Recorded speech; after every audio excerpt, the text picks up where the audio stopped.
एक तरफ पूरा ईरान शोक में डूबा है, दूसरी तरफ आसमान में ड्रोन मिसाइलें और बारूद का धुआं दिखाई दे रहा है। मिडिल ईस्ट से जो तस्वीरें सामने आ रही हैं वो पूरी दुनिया की चिंता और ज़्यादा बढ़ा रही हैं। सवाल ये है कि क्या अमेरिका और ईरान के बीच एक नई जंग शुरू हो चुकी है?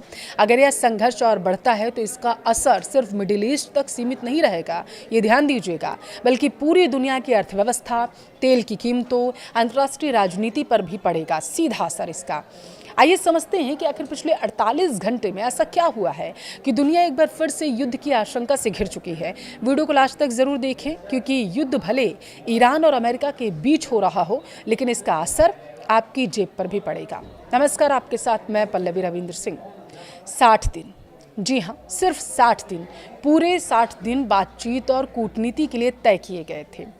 दुनिया को उम्मीद थी कि अमेरिका और ईरान के बीच बढ़ता तनाव बातचीत की मेज़ पर ख़त्म होगा। इन 60 दिनों के बीच में अपने अपने विचार रखे जाएंगे मेज पर, बातचीत की जाएगी कि आखिर ईरान की समस्या क्या है, इजराइल की समस्या क्या है और अमेरिका अपना रुख क्या चाहता है। लेकिन हुआ नहीं। अचानक सब कुछ बदल गया। अमेरिका ने ईरान पर हमला कर दिया और अब ईरान की धरती पर हर तरफ सिर्फ धुआं, मलबा, चीख पुकार है। कई शहरों में तबाही के मंजर भी देखे गए। लोग अपने लोगों को खो चुके हैं। पूरा मिडिल ईस्ट इस वक्त एक बार फिर से युद्ध की दहलीज पर, युद्ध के मुहाने पर खड़ा हो चुका है। सबसे बड़ा सवाल यही है कि क्या मिडिल ईस्ट फिर से युद्ध की आग में जलने वाला है। देखिए, रिपोर्ट्स के मुताबिक अमेरिका ने ईरान के कई इलाकों में सैन्य कार्रवाई की। ईरान के स्वास्थ्य मंत्रालय का दावा है कि इन हमलों में अभी तक लगभग 20 से ज़्यादा लोगों की जान गई है, सैकड़ों लोग घायल हैं। ईरान का आरोप है कि हमले उसके 5 प्रांतों में किए गए। वहीं अमेरिका की ओर से इन कार्रवाइयों को सुरक्षा हितों से जुड़ा कदम बताया गया, लेकिन इसके बाद ईरान ने भी जवाबी कार्रवाई करना शुरू कर दिया।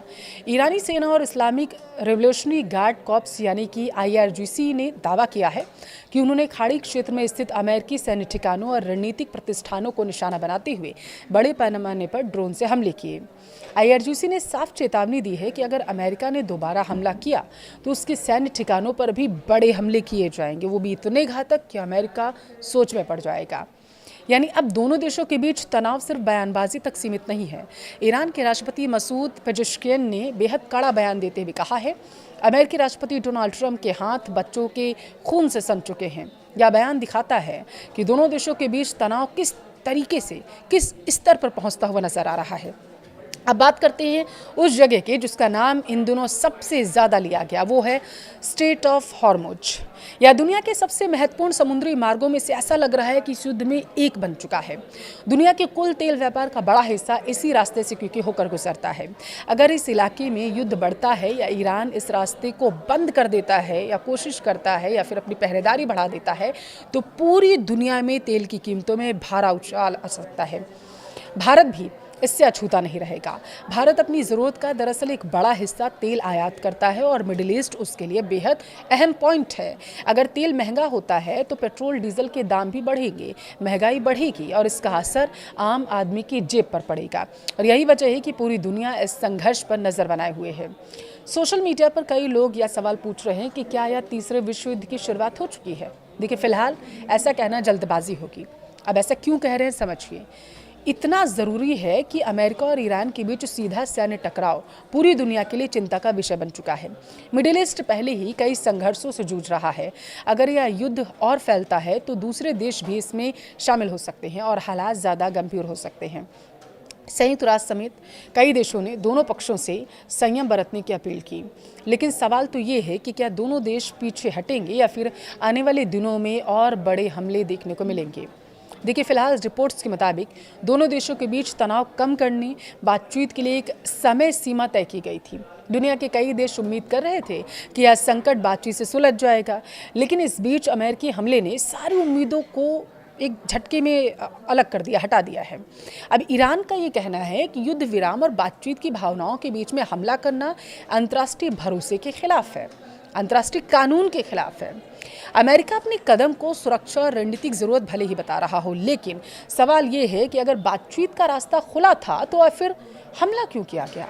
अब यही सवाल आज पूरी दुनिया पूछ रही है।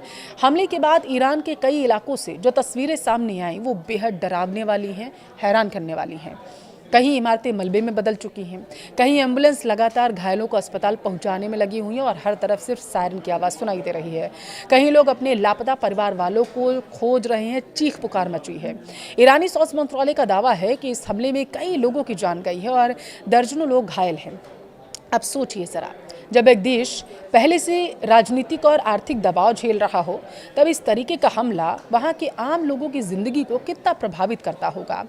आज ईरान के कई शहरों में मातम पसरा है। हमले के बाद ईरान ने भी साफ कर दिया है कि वह चुप नहीं बैठेगा। इस्लामिक रेवोल्यूशनरी गार्ड कॉर्प्स यानी कि आईआरजीसी ने चेतावनी दी, अगर अमेरिका ने दोबारा हमला किया तो पूरे अमेरिका के सैन्य ठिकानों को बर्बाद कर दिया जाएगा। ईरानी सेना ने दावा किया है कि उसने जवाबी कार्रवाई में ड्रोन हमले किए, यानी अब हालात सिर्फ बयानबाजी तक सीमित नहीं रह गए हैं। देखिए, यह एक ऐसा तनाव बन चुका है जो कभी भी बड़े सैन्य संघर्ष का रूप ले सकता है। अब आप समझिए, यह सिर्फ अमेरिका और ईरान की लड़ाई नहीं रह गई है। मिडिल ईस्ट दुनिया की ऊर्जा सप्लाई का केंद्र है। यहीं मौजूद है स्ट्रेट ऑफ हॉर्मुज, मैंने आपको पहले भी बताया, जहां से दुनिया का एक बड़ा हिस्सा तेल गुजरता है। अगर यह इलाका युद्ध में फंस जाता है तो तेल की कीमतें आसमान छूने लगेंगी, हाहाकार मच जाएगा, पेट्रोल और डीजल महंगे हो जाएंगे, महंगाई पूरी दुनिया में बढ़ेगी। हमने देखा पिछले कुछ दिनों जब स्ट्रेट ऑफ हॉर्मुज बंद था तो किस तरीके की तस्वीरें सामने आई थी। शेयर बाजारों पर भी इसका सीधा असर पड़ेगा और इसका असर भारत समेत दुनिया के करोड़ों लोगों पर पड़ेगा। यानी मिडिल ईस्ट में छिड़ने वाला युद्ध दुनिया के हर देश को सीधे तौर पर प्रभावित करेगा, इसमें कोई दो राय नहीं है। लेकिन सवाल ये है कि क्या दोनों देश पीछे हटेंगे या फिर आने वाले दिनों में और बड़े हमले देखने को मिलेंगे। देखिए, 60 दिन बातचीत के लिए थे, दुनिया को उम्मीद थी तनाव कम होगा, लेकिन उसके बजाय मिसाइलें चली, धमाके हुए, ईरान में तबाही फैल गई। आज पूरा मिडिल ईस्ट अनिश्चितता के दौर से एक बार फिर से गुजरने लगा। एक छोटी सी चिंगारी भी पूरे इलाके को युद्ध की आग में झोंक सकती है और अगर ऐसा हुआ तो इसकी कीमत सिर्फ ईरान और अमेरिका नहीं चुकाएंगे बल्कि पूरी दुनिया चुकाएगी। मिसाइलों की आवाज़ कुछ देर बाद थम जरूर जाती है, लेकिन युद्ध के घाव सालों तक रहते हैं, यह हमें भूलना नहीं होगा। हर युद्ध के बाद टूटती हैं इमारतें, बिखरते हैं परिवार और अनाथ हो जाते हैं हजारों बच्चे। आज सवाल सिर्फ ईरान और अमेरिका का नहीं है, सवाल ये है कि क्या दुनिया एक बार फिर से इतिहास की सबसे बड़ी गलतियों को दोहराने जा रही है। क्योंकि अमेरिका ने जुलाई 2026 में ईरान पर बड़े पैमाने पर हमला किया था और अब सवाल उठ रहा है कि आखिर कितना नुकसान हुआ, किन जगहों को निशाना बनाया गया और क्या संघर्ष अब एक बड़े युद्ध में बदल सकता है।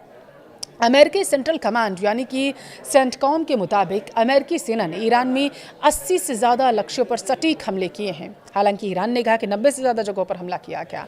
अब देखिए, कई अंतर्राष्ट्रीय रिपोर्ट्स के अनुसार 2 दिनों में कुल तकरीबन 90 सैन्य और रणनीतिक ठिकानों को निशाना बनाया गया। इनमें शामिल थे मिसाइल लॉन्चिंग साइट्स, ड्रोन ठिकाने, एयर डिफेंस सिस्टम्स, सैन्य गोदाम, लॉजिस्टिक केंद्र, एक हवाई अड्डा का रनवे, दक्षिण और पूर्वी ईरान के कई सैन्य प्रतिष्ठान। अब कुछ रिपोर्ट्स में बुशेहर क्षेत्र के पास भी हमलों का जिक्र किया गया है। हालांकि परमाणु संयंत्र को हुए नुकसान की पुष्टि स्वतंत्र रूप से अभी नहीं की गई है। ईरान के स्वास्थ्य मंत्रालय के अनुसार इन हमलों में कम से कम 14 लोगों की जान गई है और कई लोग घायल हैं। इनमें अधिकतर सैन्य कर्मी बताए जा रहे हैं और इसके अलावा कई सैन्य ठिकानों, गोदामों, बुनियादी ढांचों को नुकसान पहुंचा। देखिए, कुछ इलाकों में रेल सेवाएं भी प्रभावित हुई हैं, कई सैन्य प्रतिष्ठान क्षतिग्रस्त हुए हैं और कुछ स्थानों पर आग लगने की भी खबरें सामने आई हैं। हालांकि वास्तविक नुकसान का पूरा आकलन अभी तक सामने नहीं आया है, क्योंकि कई क्षेत्रों में सुरक्षा कारणों की वजह से स्वतंत्र जांच नहीं हो सकी है। अमेरिकी हमलों के बाद ईरान ने भी जवाबी कार्रवाई करना शुरू किया। ईरान ने दावा किया है कि उसने खाड़ी क्षेत्र में अमेरिकी सैन्य ठिकानों और उसके सहयोगी देशों में मौजूद रणनीतिक परिसंपत्तियों को निशाना बनाया।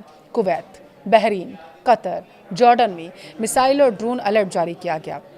देखिए, एक बार फिर से दुनिया के सबसे संवेदनशील क्षेत्र में युद्ध का खतरा मंडराने लगा। अगर हम ये कहें, इसमें कोई दो राय नहीं। मिडिल ईस्ट की आग सिर्फ एक इलाके तक सीमित नहीं रहेगी, इसका असर तेल की कीमतों से लेकर दुनिया की अर्थव्यवस्था और करोड़ों लोगों की जिंदगी पर पड़ेगा। अब सबसे बड़ा सवाल यही है, क्या दोनों देश बातचीत के मेज पर लौटेंगे या फिर जुलाई 2026 को इतिहास उस महीने के रूप में याद करेगा जब मिडिल ईस्ट एक और बड़े युद्ध की तरफ बढ़ गया था। अपनी राय कमेंट में ज़रूर दें।